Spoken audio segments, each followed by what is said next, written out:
नमस्कार सर, मेरा नाम राजू है। आज का टॉपिक है मार्केट 2 से 3% आज डाउन हुआ है। ज्यादा गिरावट वाला बोल सकते हैं। सेंसेक्स लार्ज कैप लगभग 2% गिरा है, मिड कैप स्मॉल कैप 3% से भी ज्यादा गिरा है।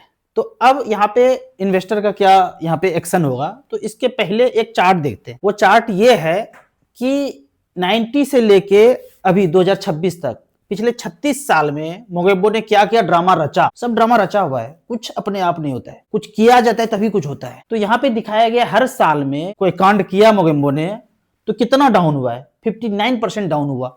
उस साल हाई पे था 1602 पे और लो हुआ 649 पे, और गिरावट ये है।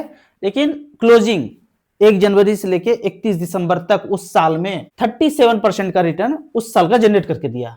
अगले बार फिर कांड किया कुछ एलपीजी के नाम पे, तो हाई पे था 1955 और लो आया 956 -51%। 1 लाख लगाया था तो 49 बचा, लेकिन फिर भी उस साल का अगर रिटर्न बने रहे तो 82% का रिटर्न मिला उस साल में। इसी तरह से हर्षद मेहता वाला कांड में -56% का रिटर्न हुआ और उस साल के क्लोजिंग होते होते 31 दिसंबर तक 37% का। तो कब कब पॉजिटिव है कब कब निगेटिव है ये देख सकते हैं कि निगेटिव जो है 1 2 3 4 5 6 7 8 पूरे 36 साल में 8 बार निगेटिव हुआ है। बीच में जो भी हलचल हुआ बम फटा, लेकिन लास्ट के अंत तक 31 दिसंबर तक पॉजिटिव क्लोज हुआ और 8 बार निगेटिव क्लोज हुआ। तो यही कारण है कि बैंक, पोस्ट ऑफिस, सेफर जगह आप पैसा लगाते हैं लंबे समय के लिए तो वहां पे आपको नुकसान है, क्योंकि पैसा यही मार्केट में जा रहा है। 36 ईयर में अगर 28 टाइम्स मतलब 36 साल में 28 बार पॉजिटिव रिटर्न दिया है, और वो रिटर्न वो पता है सबको, संस्था को, जो आपको 7% 8% के रेट से दे रहे हैं, वो एक्चुअली कैलकुलेट करके दे रहे हैं कि इतना गिरेगा, गिरने के बाद भी 12 13 14 वो कमा सकते हैं। तो हमें 7% 8% 8.5% कभी कभी 9% पे देते हैं। तो इस तरह से जो है ड्रामा चलता रहा। अभी जो ये ड्रामा चल रहा है ईरान और टेररिस्ट इजराइल अमेरिका के विरुद्ध, ये वाला कहानी पहले भी बीत चुका है। आप शुरू वाला देखेंगे तो यही आया था, गल्फ वार। तेल को एक्वायर करना है, मैंने पिछले वीडियो में बताया था। डीजल इंजन का आविष्कार नहीं हुआ था, इसीलिए ईस्ट इंडिया .com ने, ब्रिटिश सरकार ने उस देश को ही छोड़ दिया था, उसको गुलाम बनाया नहीं था। जब डीजल इंजन का आविष्कार हुआ 1935-40 में, तब तक तो दूसरे देश को आजादी देना शुरू कर दिया। और 35-40 में 1935-40 में उनको लगा कि अरे सारा संपदा तो गल्फ के पास ही है, तो इसको बम मार के बोल दो, झूठ फैला दो कि इसके पास परमाणु बम है। जिसको भी हमला बोलना है उसको बोल दो परमाणु बम है उसके पास, बस धावा बोल दो। तो ये चालबाजी वो पहले भी कर चुका है। पहले वो डाउन 1 मूवी खेला था, अभी वो डाउन 2 मूवी खेल रहा है। तो जो लोग म्यूचुअल फंड के इन्वेस्टर हैं उनको धीरे धीरे करके टॉपअप ही करना है या अमाउंट को बढ़ा देना है। मुझे कभी याद नहीं है पिछले 14-15 साल में इस तरह का गिरावट हो और मैंने पैसा ना डाला हो, ऐसा हो ही नहीं सकता है। हमेशा आपके खोपड़ी को सिंक्रोनाइज करके रखना है कि सोना जब जब गिरता है 5,000 10,000 गिर जाए तो आप बेचते नहीं है, खरीदते हैं। वही खोपड़ी यहाँ पे लगाना है। जब जब मार्केट गिरे, इस तरह का गिरे तो खरीदना है। मेरे काफी सारे इन्वेस्टर आज परचेज किए हैं, जो परचेज किए हैं उनका पोर्टफोलियो अच्छा होगा। जो डर के निकाल लिए तो जिंदगी भर म्यूचुअल फंड को कोसेंगे, एसआईपी को कोसेंगे, और पैसा आप यहां से निकाल भी लेंगे तो रखेंगे कहां? वही बैंक, पोस्ट ऑफिस, उसने कितना रिटर्न दिया है? 7-8%। तो यहां पे एक उदाहरण दिखा रहा हूं कि मिड कैप कैटेगरी फंड को आपने सेलेक्ट किया, पिछले 15 साल से 5-5 हजार रुपया जाता जा रहा है। तो ऊपर में देखेंगे इडेलवाइस मिड कैप 2011 से अब तक 9 लाख जमा हुआ, 46,48,000 बना। अगर ये पैसा बैंक, पोस्ट ऑफिस में होता तो खुद से कैलकुलेट कीजिए कि 8% के रेट से कितना हो सकता है। ये बनता है 15 साल में 8% का ही रेट में पकड़ के चलूं, हालांकि उससे कम है और आने वाले दिनों में और कम होगा। 9 लाख का वैल्यू 17,41,000 बनता है। लेकिन ये तो टॉप वाला फंड था, लेकिन आप सबसे बॉटम वाला भी फंड देखेंगे कि मिड कैप कैटेगरी में 14.86 के रेट से 30 लाख रुपया बनाया है। फंड का नाम है Aditya Birla mid cap. Average का बात करूं 17.29। इसीलिए मैं बोलता हूं कोई टॉप नहीं, कोई बॉटम नहीं। जिसका एयूएम ज्यादा है टॉप 5 में आप लगा दीजिए, जिसका भी एयूएम ज्यादा है। हालांकि मैंने यहाँ पे मिड कैप का रिकॉर्ड दिखाया है, आपको स्मॉल कैप में जाना है। अगर लंबा समय है तो 15 साल के ऊपर समय है तो 13,000 करोड़ का ईएम है, 92,000 करोड़ का ईएम है, 59,000 करोड़ का ईएम है, 10,000 करोड़ का ईएम है। एयूएम 5,000 करोड़ से ऊपर है तभी उसमें जाना है। पिछले 15 साल में 3-3 हजार करके 5,40,000 मैंने जमा किया है, वहां मैंने ऊपर चेंज कर दिया है, 5,000 की जगह 3,000 कर दिया।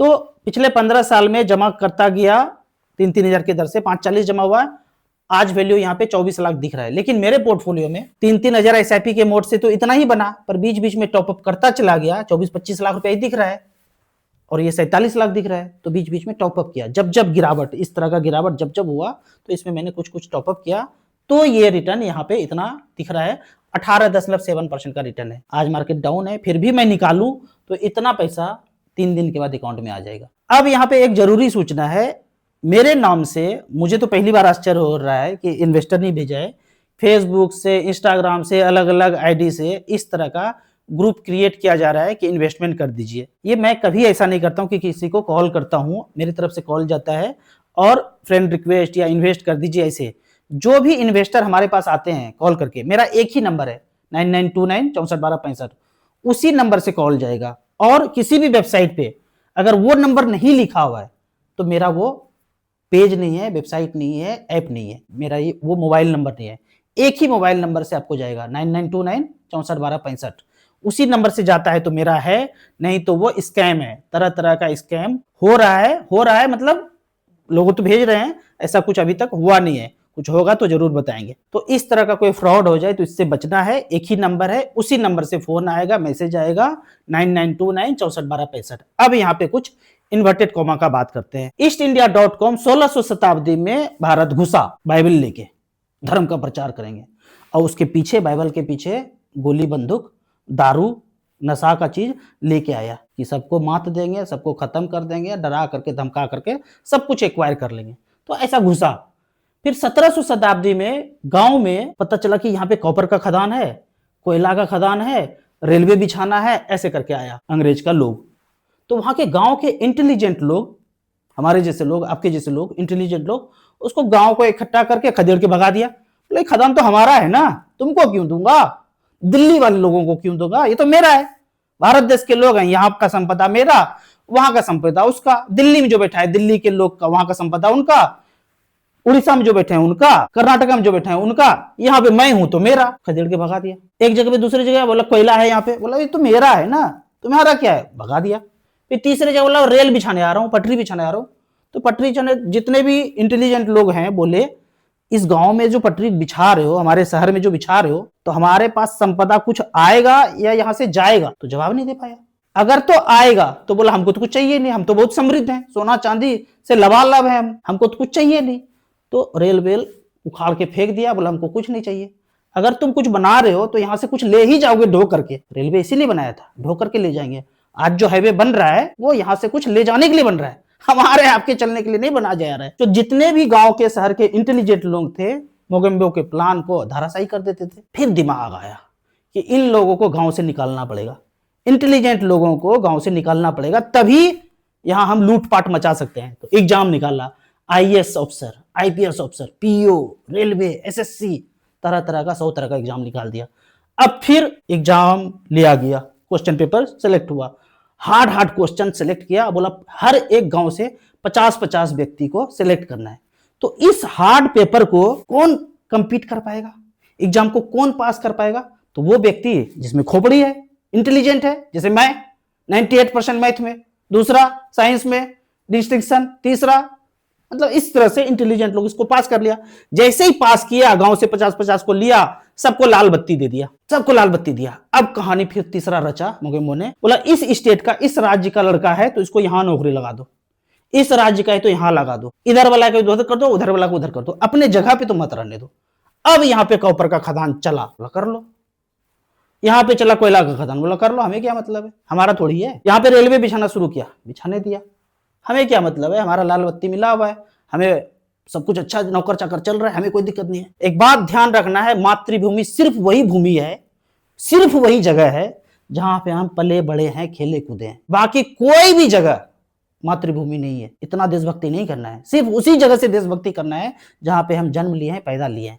तो यहाँ पे अब खेल चल रहा है। अब सोचो, ये इंटेलिजेंट लोग आईएएस आईपीएस इस गांव में, इस शहर में, इस राज्य में जहां पे वो रह रहे हैं, वहां का जंगल काटा जाता तो क्या ये काटने देते, जहां पे पले बड़े हैं, खेले कूदे हैं? अगर ऐसा नौबत होता कि यहाँ पे पेड़ काटने के लिए कोई बुलडोजर आ रहा है और यहीं पे पोस्टेड है ये, तो यकीन मानिए वो बुलडोजर अदानी, रिलायंस, टाटा, बिरला के घर पे जाके उसको ध्वस्त कर देता, और इस अपने जगह को नहीं करने देते। मैं यहाँ पे टाटा का नाम लिया हूँ, ऐसे मत सोचिएगा जैसे टीवी पे समझा दिया भारत रत्न ये वो, नहीं भाई। वो जो खदान से आज निकाला जा रहा है, वहां पे कहीं भी गांव ही बसा हुआ था, गांव बसा हुआ था, उसको निकाला गया, खदेड़ा गया, भगाया गया, और 1 रुपया टन यहाँ से आज भी तांबा, लोहा, एल्युमिनियम, कोयला, जो भी खनिज संपदा है यहाँ से चाइना जाता है, और वहां से बन के आता है।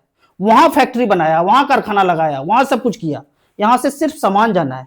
यहां अगर बना देता तो 1 रुपया किलो लोहा, एल्युमिनियम, टाइल सब कुछ मिलता। मैं 1 रुपया टन बोल रहा हूं, किलो नहीं बोल रहा हूं। यहां से जो जाता है पता करके देख लो। तो आने वाले दिनों में वो बीज मैं बो रहा हूं आपके दिमाग में कि जो जहां पे है वहीं पे नौकरी करना है, अलग जगह नहीं करना है। आप सोच के देखो, आप अपने गांव में ही टीचर हो तो कब छुट्टी जाओगे आप, और कब आपके पास बच्चा पढ़ने आ जाए तो नहीं पढ़ाओगे। लेकिन जो बाहर का टीचर है वो 2 बजने 3 बजने का इंतजार करता है और फुर पार हो जाता है। लेकिन गांव के ही लोग हैं, अब के ही बच्चे हैं, तो 2 3 4 5 6 7 8 9 10 बज जाए आप पढ़ाते रहेंगे। इसको बोलते हैं देशभक्ति। लेकिन मोगेम्बो ने दिमाग लगाया 1700 शताब्दी से, वही धर्रा आज भी चल रहा है। इसीलिए बोलते हैं हम आज भी उसी के अंदर गुलाम है, और जितने भी ऊपर में लोग बैठे हुए हैं सब उसके एजेंट हैं। इसको मैं इस तरह से देखता हूं कि द्रौपदी का चीर हरण हो रहा है, और उसके अपने ही बच्चे भीम, नकुल, सहदेव, अर्जुन के बच्चे वही चीर हरण कर रहे हैं, क्योंकि सालों साल बीत गया तो पता ही नहीं चल रही है हमारी माँ ही है। चाहे उड़ीसा का करो, हसदेव का जंगल काटो, राजस्थान में कुछ करो, श्रीनगर में लिथियम निकालो, कि मणिपुर में पेट्रोल निकालो, वहां का जंगल काटो, वहां के लोगों को भगा के उधर कर दो, उधर का उसको मोमोज बेचवा दो, उधर के लोगों को आतंकवादी बोल दो, और वहां का सारा संपदा लूट लूट के बाहर भेज दो। ये ऐसा ही हो रहा है कि द्रौपदी का चीर हरण अपने ही बच्चे कर रहे हैं, क्योंकि उसको प्रोटेक्ट करने वाले, यहां से वहां सामान भेजने वाले, यहां से वहां सारा चीज संपदा जाने वाले हमारे ही अपने लाल बत्ती वाले लोग हैं, जो ड्यूटी करके देशभक्ति करके सारा वहां जा रहा है। जब समझ जाएंगे कि वो वहां जा रहा है तो हमारे पास सारा कुछ रह सकता है। यहां तक जो मैंने बताया आपको अच्छा लगता है तो अलग अलग ग्रुप में शेयर कीजिए। जो भी सरकारी नौकरी में है उनको आप शेयर कीजिए। अब यहाँ पे म्यूचुअल फंड के पहले क्वेश्चन को लेते हैं। लोन अगेंस्ट म्यूचुअल फंड एक ही स्थिति में लेना है, जब मार्केट डाउन हो और बहुत ही जरूरत है पैसे का। यानी कि मोबाइल लेना है, कार खरीदना है, बाइक खरीदना है, ऐसे नहीं, बहुत ही जरूरत है जिसको अवॉइड नहीं कर सकते हैं, मार्केट डाउन है तब लोन अगेंस्ट म्यूचुअल फंड लेना है। कैसे लेना है? एसेट प्लस का ऐप है, डिस्क्रिप्शन में ऐप है, ऐप को डाउनलोड करेंगे, mobile number, pan card, account number डालेंगे, और जो भी आपका पोर्टफोलियो है वहां पे आपको पोर्टफोलियो सेलेक्ट करना है। जितना पैसा चाहिए, जितना एलिजिबल है, जितना जरूरत है उसको अमाउंट आप भरेंगे, अगले दिन पैसा अकाउंट में आ जाएगा। लेकिन यदि मार्केट डाउन नहीं है और आपको निहायती जरूरत नहीं है पैसे का तो नहीं करना है। मार्केट अगर लाइफ टाइम हाई है या हाई पे है तो आपको डायरेक्ट पैसा ही निकालना है, लोन अगेंस्ट म्यूचुअल फंड नहीं लेना है। सर मैंने टाटा लाइफ इंश्योरेंस पॉलिसी में 6,000 रुपये पर मंथ शुरू किया है, अगले 5 साल तक देंगे, क्या ये प्लान सही है? बिल्कुल भी नहीं सही है, एकदम स्टॉप कर दीजिए। 1-2 पेमेंट अगर गया है तो मिलने का संभावना नहीं है, फिर भी कोशिश कीजिए, लड़ने का कोशिश कीजिए कि हमारा पैसा गया कहाँ, किस लुटेरे ने पैसा ले लिया। अंदर घुसेंगे तो पता चलेगा वो 7 समंदर पार बैठा हुआ है, जो 2 प्रीमियम, 3 प्रीमियम, 4 प्रीमियम आपको दे नहीं रहा है। वो नियम कानून उसी ने बनाया है। वहां से बंद करके आपको टाटा डिजिटल सेक्टोरियल फंड है, इसको छोड़ देना है। उसके बाद टाटा के जितने भी फंड है आप देख सकते हैं, Tata small cap, Tata value fund, Tata large and mid cap, Tata mid cap, इसमें आपको पैसा 1,000 या 2,000 रुपया करके ईएम जिसमें ज्यादा है उसमें जाना है। यहाँ पे मैंने ये सिलेक्शन किया है 7 नंबर पे, SIP एमसी वाइज में जाएंगे तो एक एमसी सेलेक्ट कर देंगे, उसके सारे फंड आ जाएंगे। टाटा है, रिलायंस है, HDFC इसमें आ सकता है। अगले कमेंट्स की तरफ चलते हैं। सर मेरे 3 बच्चे हैं, तीनों माइनर हैं, उनके नाम पे SIP शुरू करना है तो कैसे करें? पहला उपाय जो आसान उपाय है, जो मैं करूंगा, मेरे 3 बच्चे के नाम पे करना होता, 2 बच्चे के नाम पे मैंने किया था, तो अपना ही नाम रहेगा, अपना ही अकाउंट नंबर रहेगा, अपना ही पैन रहेगा, सब कुछ अपना ही होगा। उनका सिर्फ बर्थ सर्टिफिकेट लगेगा, नॉमिनी का नाम उनका होगा, बच्चे का नाम नॉमिनी 1, नॉमिनी 2, नॉमिनी 3। शुरुआत आप 2,000, 3,000, 5,000 जैसा आपका इनकम है उस हिसाब से कर देंगे, 3,000 या 5,000 का शुरू कर देंगे। नॉमिनी 1, नॉमिनी 2, नॉमिनी 3 बच्चे का नाम लिख देंगे। दूसरा जो तरीका है जो मुझे पसंद नहीं है कि एक बच्चे के नाम पे ज्वाइंट अकाउंट खुलाइए, दूसरे बच्चे के नाम पे खुलाइए, तीसरे बच्चे के नाम पे अकाउंट खुलवाइए और तीनों अकाउंट में पैसा हमेशा मेंटेन कर रहिए, बीच बीच में पैसा चार्ज कटेगा, SIP बाउंस हो जाएगा, तो वो भी तरीका है, लेकिन उस तरीका को मैं अवॉइड करने बोल रहा हूँ।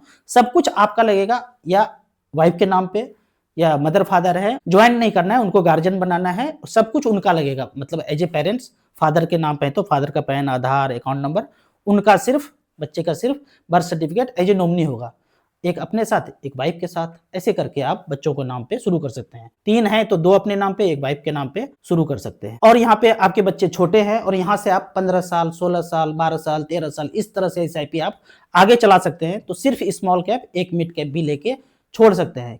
एक बच्चे के नाम पे एक ही SIP नहीं चलाना है, 5000 करना है तो 2000 और 1000 ऐसे करके 3 स्कीम में लेंगे तो थोड़ा सा डाइवर्सिफिकेशन चाहिए, एवरेज करके रिटर्न मिल जाए लंबे समय में। SOS या डीमेट कौन सा मोड सही है? हमेशा और हमेशा SOS सही है।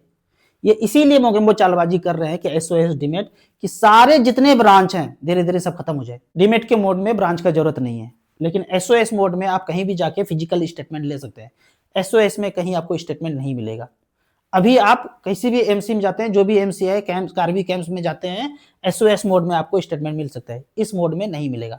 तो बेहतर है कि यहां तक जितना लड़ सकते हैं SOS ही चलना है। नहीं कोई उपाय मिलेगा इसमें जा सकते हैं, लेकिन आवाज उठाते रहना है कि भाई कोई भी ब्रांच बंद नहीं होना चाहिए। AI रोबोट ये चिट्टी पिट्टी नहीं चाहिए। SWP करने पर SIP अमाउंट कटता रहेगा, बिल्कुल कटता रहेगा।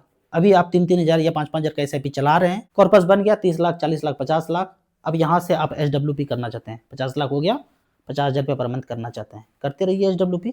इधर से भी 3-3 हजार कटता रहेगा, दोनों ही कर सकते हैं, दोनों ही चलता रहेगा। आपको इसी तरह या उसी तरह म्यूचुअल फंड के बारे में और कुछ जानना है, इन्वेस्टमेंट के बारे में जानना है, तो इस नंबर पर मुझे व्हाट्सअप कर सकते हैं। आप 1000 का शुरुआत उस म्यूचुअल फंड से कीजिए जिसमें AUM सबसे ज्यादा है। म्यूचुअल फंड इंडस्ट्री में सबसे AUM जिसका ज्यादा है पारंपरिक फ्लेक्सी कैप है, उसके बाद निपॉन स्मॉल कैप है। इस तरह से करके 1-1 हजार रुपए करके शुरुआत कर सकते हैं। धीरे धीरे समझ बढ़े फिर आप ज्यादा पैसा इन्वेस्ट करने का कोशिश कीजिए। आपको याद दिला दूं, मैं एक MP registered mutual fund distributor हूं। आप इसी तरह से कमेंट सेक्शन में क्वेश्चन पूछते रहिए। जो मैं इन्वर्टेड कॉमा का बात करता हूं, जो मुझे मानने वाले हैं चाहने वाले हैं, क्लिक कीजिए, डाउनलोड कीजिए, अपने व्हाट्सएप ग्रुप में भेजिए। धीरे धीरे धीरे करके जागरूक होना है, जल्दी मुझे बिल्कुल भी नहीं है। वो 1600 शताब्दी से राज कर रहा है, हमें 20 साल 25 साल 30 साल लगेगा उस सारे पिंजरे को तोड़ने में। वीडियो अच्छा लगता है तो लाइक शेयर कीजिए। Thank you so much.